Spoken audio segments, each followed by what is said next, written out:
Selamat datang di Santri Tandur Pantang Mundur Channel.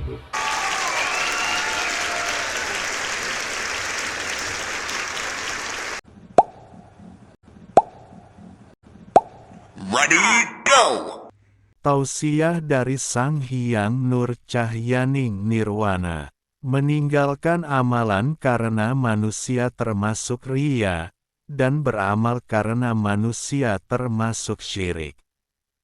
Banyak orang yang merasa pintar, lalu dia mengatakan meninggalkan amalan perbuatan baik, karena takut riya, atau orang mengatakan orang lain beramal diperlihatkan dikatakan riya, pamer.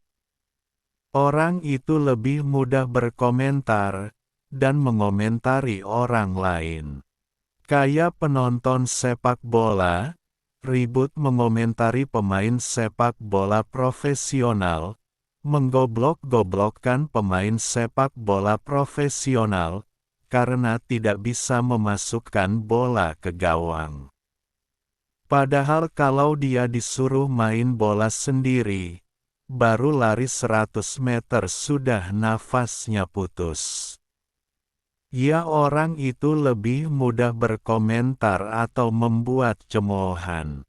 Banyak orang yang takut beramal, karena takut dianggap riya, beramal karena manusia, padahal itu dia telah terjatuh ke dalam kesyirikan, sudah tidak beramal, tidak melakukan amal, dan jatuh ke dalam kesyirikan. Yaitu menyekutukan Allah dengan manusia sebagai tempat ditakuti, takut kepada manusia, takut amalnya diketahui manusia, maka itu sama saja menyandingkan manusia setaraf dengan Allah dalam hal ditakuti, dalam beramal dan tidak beramal. Manusia dijadikan ukuran ketakutan melakukan dan tidak melakukan amal. Coba renungkan, sudah tidak beramal, tapi malah jatuh dalam penyekutuan Allah, disekutukan dalam hal rasa takut diketahui manusia, maka tidak jadi beramal. Melakukan amal diketahui banyak orang itu lebih baik, daripada tidak beramal karena takut kalau beramal diketahui manusia.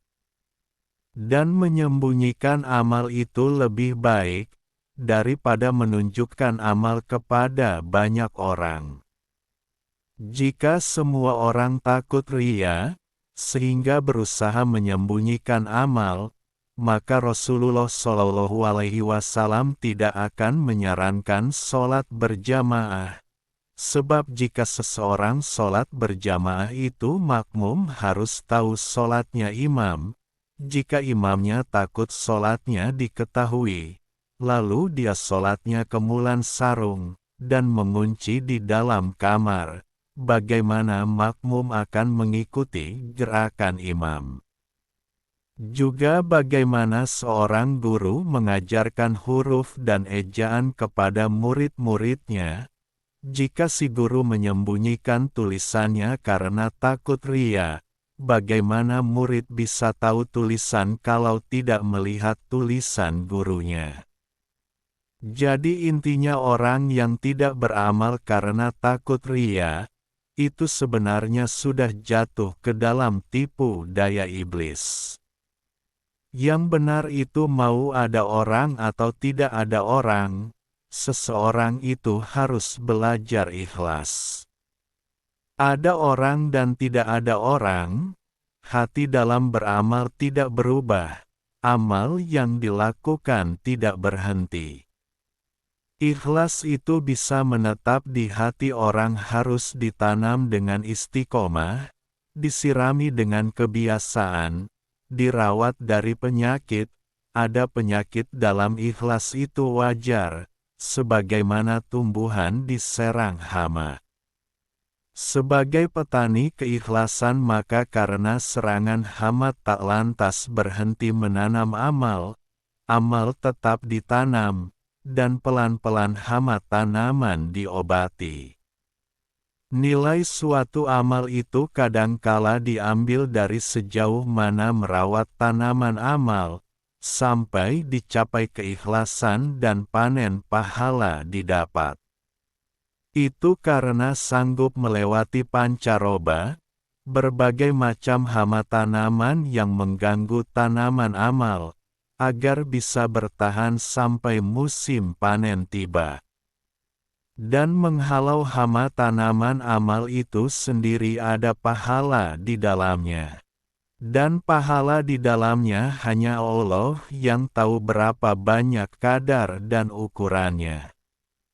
Karena yang menguji mendatangkan hama itu Allah, untuk menguji hamba seberapa sabar merawat pohon amal sampai ke masa panen.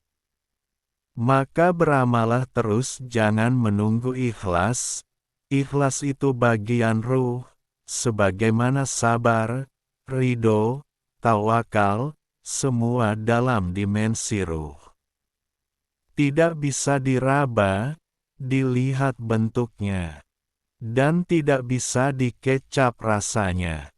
Yang menaruh rasa sabar, rasa ikhlas, rasa ridho, itu semua Allah yang memberi.